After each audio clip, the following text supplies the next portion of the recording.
নমস্কার বন্ধুরা, কেমন আছেন আপনারা সবাই? আশা করছি আপনারা সবাই ভালো আছেন। আর আমি বরাবরের মতো প্রচণ্ড ব্যস্ততার মধ্যে আমার দিন কাটছে। সেই কারণে কয়েকটা দিন আমি ক্যামেরার সামনে আসতেই পারিনি। চেষ্টা করেছি বহুবার আপনাদের জন্য কিছু বার্তা দেওয়ার, কিন্তু আমি কিছুতেই পারিনি। এতটাই ব্যস্ত যে আমি আমার সুন্দর বদনখানা, চাঁদপানা মুখখানা দেখাতে পারলাম না। তো বেশ কিছু ইম্পর্টেন্ট তথ্য আমি আপনাদের জন্য নিয়ে এসেছি। খুব ব্যস্ত আছি, ভীষণ পরিমাণে ব্যস্ত আছি, কখনো এদিক ছুটছি কখনো ওদিক ছুটছি। তো যাই হোক, আমি যেই গুরুত্বপূর্ণ কাজগুলো করেছি সেই কাজের কিছু অংশ আপনাদের সামনে তুলে ধরতে চাইছি। তো সেই কাজগুলো হচ্ছে এমনই কাজ আমি করেছি, এত গুরুত্বপূর্ণ কাজ করেছি যেই কাজ অন্য কেউ করতে পারবে কিনা সন্দেহ আছে। মানে আমি এমন লেভেলের একজন মানুষ, আপনারা জাস্ট ধারণা করতে পারবেন না, ঠিক আছে? তো আমি আমার পাতাল বাণীটি আপনাদের সামনে প্রেজেন্ট করছি। শুনুন তাহলে কি হয়েছে, কি করেছি আমি আজকে। সকালবেলা ঘুম থেকে উঠেছি। ঘুম থেকে ওঠার সাথে সাথে আমার যে চোখ দুটো, সুন্দর সুন্দর চোখ, পুরো একদম মধুবালার মতন যে চোখ, সেই চোখ দুটো আমি নিজে চেষ্টায় খুলেছি। নিজের চেষ্টায় আমি আমার চোখ দুটো খুলেছি। তারপরে আমি নিজের হাত দিয়ে ব্রাশ করেছি। আমি নিজের হাত দিয়ে নিজে ব্রাশ করেছি। আপনারা কেউ ভাবতে পারছেন? যেই কাজগুলো কেউ করতেই পারে না সেই কাজটা আমি নিজের হাত দিয়ে করেছি। তারপরে আমি প্রাতরাশে গেছি। প্রাতরাশ মানে নিশ্চয়ই আপনারা বোঝেন, 1 নম্বর 2 নম্বর যেটাকে বলে, সেগুলো আমি করেছি। আর ভগবান, এই পাতাল বাণীর মধ্যে এই পোর্শনটা, এই অংশটা আপনারা 3টে স্টার দেবেন। এটা 3টে স্টারওয়ালা ইম্পর্টেন্ট কাজ। সেটা হচ্ছে 2 নম্বর সারার পরে আমি নিজে আমার বাঁ হাতের কাজটা আমি নিজেই করেছি। ইয়েস, আমি এতটা স্বাবলম্বী হয়েছি যে আমি কিন্তু নিজের চেষ্টায়, নিজের হাত দিয়ে আমি কিন্তু ধৌত কর্মটা সেরেছি। শৌচালয়ের পরে, শৌচকর্ম করার পরে আমি আমার বাম হাত দিয়ে ধৌত কর্ম করেছি। আপনারা ভাবতে পারছেন আমি কতখানি আপনাদেরকে ইন্সপায়ার করছি? এইবার আসি আসল ঘটনা, আসল কথা বলতে আসি।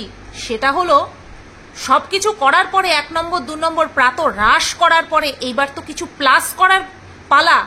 তো আমি নিজের হাতে অন্ন দানা নিজের মুখে পুড়েছি। আর আমার 32টা পাটি দিয়ে যে দাঁত, সেই দাঁতটা চিবিয়েছে, সেই দাঁতগুলো চিবিয়েছে, জিভটা দিয়ে স্বাদ গ্রহণ করেছি, লালাগুলো দিয়ে খাদ্য রস মিশিয়ে চিবোতে যাতে সুবিধে হয় সেই কাজগুলো করেছি।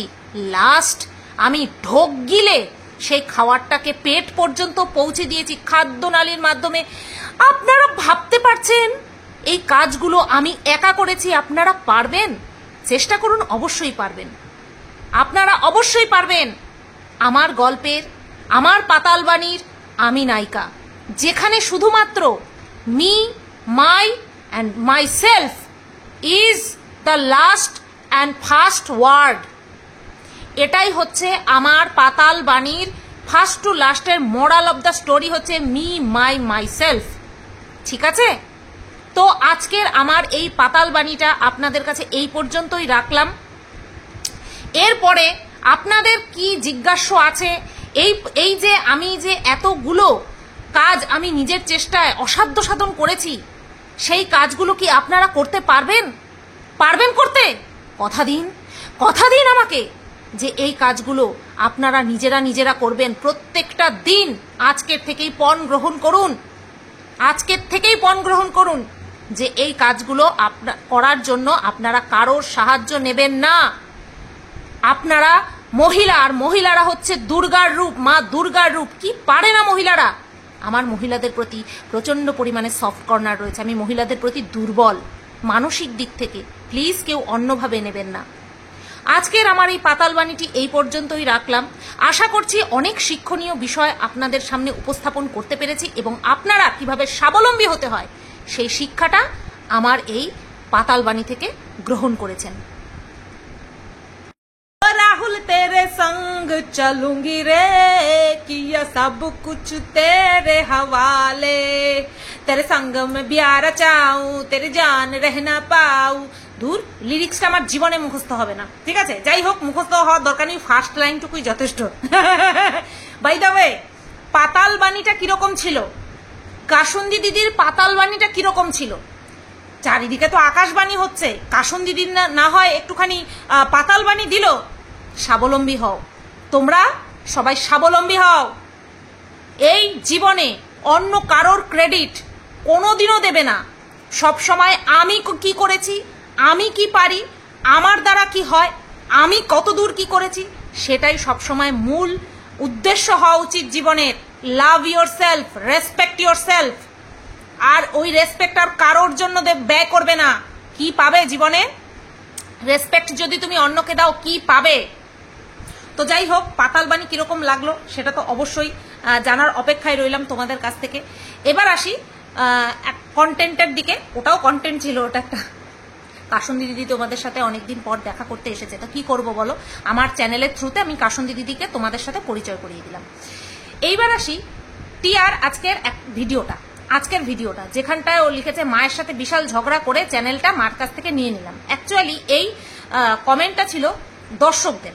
একটা কমেন্ট আসলে তো আর ব্লগাররা বিরক্ত হয় না বা সেই বিষয়টা নিয়ে ভিডিও আর করে না। আবার অনেক এরকম অভাগী ব্লগার রয়েছে যারা কিনা একটা কমেন্টের উপরে ভিত্তি করেই পুরো গোটা ভিডিও বানিয়ে দেয়, জাস্ট বিকজ কন্টেন্টের অভাব বা একটা করকরে টাইটেলের অভাব। ঠিক সেরকমই অভাবের জন্য আর কি বলবো, বাধ্য হয়ে মনে হয় টিয়া এই টাইটেলটা দিয়েছে যে বাপের বাড়িতে গিয়ে মায়ের সাথে বিশাল ঝগড়া হয়েছে, কি নাকি এই চ্যানেল নিয়ে নিয়েছে। তো এই কারণে ওই মাকে ক্যামেরার সামনে দাঁড় করিয়ে দিল। মা বললেন কি যে না, তোমরা এরকম মিথ্যা কমেন্ট কেউ করো না। আমার ওই চ্যানেলটা আমি নিজেই মেয়েকে দিয়ে দিয়েছি, কারণ আমার ছেলের টিউশন আছে, সেই কারণের জন্য আমি নিজে থেকেই দিয়ে দিয়েছি, ঠিক আছে? তো বেশ ভালো কথা, সেই কারণে দিয়ে দিয়েছে। তো একটা কথা আমি জিজ্ঞাসা করতে চাই, সত্যি সত্যি একটা কথা আমি টিয়ার মাকে জিজ্ঞাসা করতে চাই। অ্যাকচুয়ালি আমি এইভাবে ভিডিও করি না, তো প্রচন্ড আনকমফোর্টেবল ফিল হচ্ছে। সেটা হচ্ছে, আপনার ছেলের জন্য যদি আপনার এতই ব্যস্ততা থাকে জীবনে, আপনার ছেলের জন্য আপনি সপ্তাহে 2টো রান্নার ভিডিও আপনি দিতে পারেন না। অ্যাকচুয়ালি ওইভাবে ওই যে লাউ পাতা কাটছি তার জন্য সবসময় একজন ক্যামেরাম্যান সঙ্গে থাকতে হয়। সপ্তাহে 2-3টে ভিডিও দেওয়াই যায়, কিন্তু আপনি যে কারণটা দেখালেন সেই কারণটা নট অ্যাকসেপ্টেবল, গ্রহণযোগ্য নয়। আপনি যে কারণটা দেখালেন মাসিমা, আপনি ছেলের পড়াশোনার দোহাই, টিউশনির দোহাই, এই সমস্তগুলো দিলেন। তো এই সমস্তগুলো যদি থাকে, তাহলে মেয়ের খামার বাড়িতে মুরগি পালন করছেন। মুরগি পালন করছেন কি করে মুরগি পালন করছেন? এতগুলো টাকা খরচা করে যে ওই যে খামার বাড়ি করে ফেলে রেখেছে, এখন খামার বাড়ি ভূতের বাড়ি হয়ে গেছে। তো ওই যে খামার বাড়ি করে ভূতের বাড়ি করে ফেলে রেখেছে, সেইখানটায় আপনি মুরগি পালন কি করে করছেন? ওখানেও আপনাকে কিছু টাইম দিতে হয়, তাই তো? রান্নার ভিডিও, যাদের রান্নার চ্যানেল আছে তারা রেগুলার দেয় না। রেগুলার যদি রান্না দিতে হয়, তাহলে রান্না নতুন করে আবিষ্কার করতে হবে। এরপরে কি রান্না দেবো, 365 দিন রান্নার চ্যানেল শুধুমাত্র ব্লগাররা ভিডিও দেয়, কন্ট্রোভার্সি ক্রিয়েটাররা ভিডিও দেয়। রেগুলার ভিডিও কিন্তু, আর ওই নিউজ চ্যানেল আছে, সবাই ভিডিও দিতে পারে না। তো যেই কারণটা আপনি দেখিয়েছেন সেই কারণটা টোটালি ইউজলেস, বেসলেস। তো ব্লগাররা এরকম ভণ্ডামি করতেই থাকে, এরকম ভণ্ডামি করতেই থাকে। তো উনি মিথ্যা কথা বলেছেন সেই ব্যাপারটা তো আলাদা, এরা গোষ্ঠী ধরে মিথ্যা কথা বলে। আর যেটার পাখনা গজিয়েছে সেটা হচ্ছে এই টিয়ার বোন। কতদিন আর বাচ্চা করবে টিয়া? নিজের বোনকে দেখিয়ে কতদিন আর বাচ্চা করবে? হ্যাঁ, বেশ ভালোই তো ড্রেসপত্র পরে দর্শকের কমেন্টকে তুড়ি মেরে উড়িয়ে দিয়ে শুটিং এর থেকে বেশি এনজয় করে বেড়াচ্ছে। শুটিং এ কাজকর্মের থেকে বেশি পার্টি এনজয়, লাইফ এনজয় করছে, ঠিক আছে? ওয়েস্টার্ন ড্রেস পরে লাইফটাকে এনজয় করে বেড়াচ্ছে। তো যেইভাবে এনজয় করছে, যেইভাবে প্রদর্শন করছে, তাতে করে তোমার বোন আর বাচ্চাটি নেই কো। তো তোমার বোন এখন বেশ ভালোই বড় হয়েছে, আমরা দেখতে পাচ্ছি। একা একা থাকছে, একা একা কাজ করছে, একা একা এনজয় করছে। সুতরাং তুমি আর বাচ্চা বলে আর ঢাকতে এসো না। হ্যাঁ, নিতান্তই ঝগড়াটি টাইপের একটা মেয়ে, তোমার বোন ঝগড়াটি টাইপের একটা মেয়ে। দর্শকদের সামনে কিভাবে কথা বলতে হয় বা না হয় সেই সামান্য ম্যানার্সটুকু নেই। নিজে একটা জায়গায় করে নিয়েছে, এবার তোমার চ্যানেলটা তো একেতে বসে গেছে আরো ভোগে পাঠানোর জন্য এই টাইপের কথা বলছে। দর্শকদেরকে কি বলছে? সংসারে অশান্তি, আর সেটাতে সায় দিয়ে টিয়াও বলছে হ্যাঁ যাদের সংসারে অশান্তি থাকে তারাই এই টাইপের কমেন্ট করে। আচ্ছা, তারপরে কি বলছে? পেটে গ্যাস্ট্রিক হয়ে গেছে সেই কারণে এই টাইপের কমেন্ট করছে। আরো নানান রকম ভাবে দর্শকদেরকে অপমান করলো। বলি কি, যেইটুকু দর্শক দেখতে যায়, যেই কটা দর্শক দেখতে যায়, কেন দেখতে যায়? লাথি মেরে বেরিয়ে আসুক না, এইরকম ব্লগারকে লাথি মেরে বেরিয়ে আসুক। সত্যি বলছি, যারা কিনা প্রকৃত শিক্ষিত না তারা কখনো এইভাবে দর্শকদেরকে বলবে না, আর যারা কিনা ব্লগার তারা কখনো এইভাবে দর্শকদেরকে বলতে পারেই না। তাদের যেটা মনে হয়েছে আমি ক্লিয়ার করে দিলাম, ব্যাস হয়ে গেল, সেখানে দর্শকদেরকে কটাক্ষ করার কিচ্ছু নেই। আর এখানে যে যারা কিনা এই ধরনের কমেন্ট করছে তাদের সংসারে অশান্তি, তোমাদের সংসারে অশান্তি হয় না? কিছুদিন পর পরই তো টিয়া তুমি মুখটারে ফুলিয়ে রেখে বসে থাকো, আর তোমার বর ক্যামেরা ধরে এদিক ওদিক ঘুরতে থাকে। তোমাদের মধ্যে অশান্তি হয় না? 2 দিন পর পর ক্যামেরা তো খুলে বলতে বসে পড়ো যে আমি যেরকম করি সারপ্রাইজ দিই কিন্তু পরিবর্তে কিছু পাই না। তো তোমারও তো সংসারে কম অশান্তি না, তোমারও তো সংসারে অশান্তি। সংসার করলে পরেই সংসারে অশান্তি হয়, অশান্তিবিহীন সংসার কোথাও আছে? দর্শকদেরকে এইভাবে অপমান। এই দর্শকদের কাছেই কান্নাকাটি করে আঁচল পেতে ভিক্ষা চেয়েছিলে টাকা, লজ্জা করে না? লজ্জা করে না? না, লজ্জার তো মাথা খেয়ে বসে আছো। দর্শকদের টাকা নিয়ে সেই টাকা যে কি করছো না করছো তার কোনো হদিশ নেই। এই তো 2 দিন আগে 25,000 টাকা দিয়েছো, সেই 25,000 টাকা ফেরত দিয়েছো। এরকম করে করে প্রত্যেকে যারা যারা টাকা দিয়েছে না তারা প্রত্যেকে যদি ফেরত নিয়ে নেয় সবচেয়ে ভালো হবে। প্রত্যেকে যদি ফেরত নিয়ে নেয়, প্রমাণ দিয়ে, অবশ্যই প্রমাণ দিয়ে ফেরত নিয়ে নেয়, সবচেয়ে ভালো হবে। এর যখন দরকার পড়বে তখন দর্শকদের কাছ থেকে টাকা তুলবে, যখন দরকার মিটে যাবে বা দরকার আর থাকবে না তখন দর্শকদেরকে এইভাবে কথা বলে অপমান করবে। আমরা কখনো যে যে দিয়েছে তাদেরকে উদ্দেশ্য করে শুধুমাত্র থ্যাংক ইউ বলতে পারি না। আমরা যখন ওপেন প্ল্যাটফর্মে সমস্ত দর্শকদের কাছে কাকুতি মিনতি করি তখন কেউ দিক বা না দিক প্রত্যেকের উদ্দেশ্যে আমাদেরকে ধন্যবাদ জানাতে হয়, প্রত্যেকের কাছে আমাদের ঋণী থাকতে হয়, কৃতজ্ঞতা দেখাতে হয়। আর এই কৃতজ্ঞতা তো বহুত দূর কি বাত, সেই কবে থেকে শুরু করেছে, যবে থেকে পুনে থেকে এসেছে তবে থেকে শুরু করেছে, তবে থেকে দর্শকদেরকে বলা শুরু করেছে, দর্শকদেরকে কটাক্ষ করা শুরু করেছে। হ্যাঁ, মানে এতটা আসলে এই শিক্ষা অশিক্ষা, শিক্ষিত অশিক্ষিত এর মধ্যে তো পার্থক্য রয়েছে। ছোটবেলা থেকে পড়াশোনা করা, ঠিক সময় মতন বিয়ে করা, তো এগুলোর তো একটা গুণ থাকবেই শরীরের মধ্যে না? তো কতদূর পড়াশোনা করেছে না করেছে আর কি ব্যবহার সেটা তো দেখলেই বোঝা যায়। ওই তো পড়াশোনা করার জন্য আবার স্কুলে ভর্তি হয়েছিল। কতদিন গেছে স্কুলে? কয়দিন গেছে গো স্কুলে? 1 দিন গেছিল, 1 দিন ঢুলতে ঢুলতে গেছিল, স্বামী স্ত্রী মিলে ঢুলে তারপরে চলে এসেছে। গেছে, তারপরে আর স্কুলে গেছে? প্রথমে খামার বাড়ি করলো, সেই খামার বাড়ি এখন কি বলেছি ওইটাও একেবারে অন্ধমহল হয়ে পড়ে রয়েছে, অন্ধ ভূতের বাড়ি হয়ে পড়ে রয়েছে। আর এখন দর্শকের কাছ থেকে টাকা তোলার পরে তারপরে শাড়ির বিজনেস শুরু করেছে। আর কি বলছে, ছেলের নামে যেই লোন তুলেছিল সেই লোন দিয়ে নাকি বিজনেস করছে। তাহলে লোনটা পরিশোধ করছে কোন টাকা থেকে? এই যে বিজনেস করে তারপর সেই টাকা থেকে পরিশোধ করছে।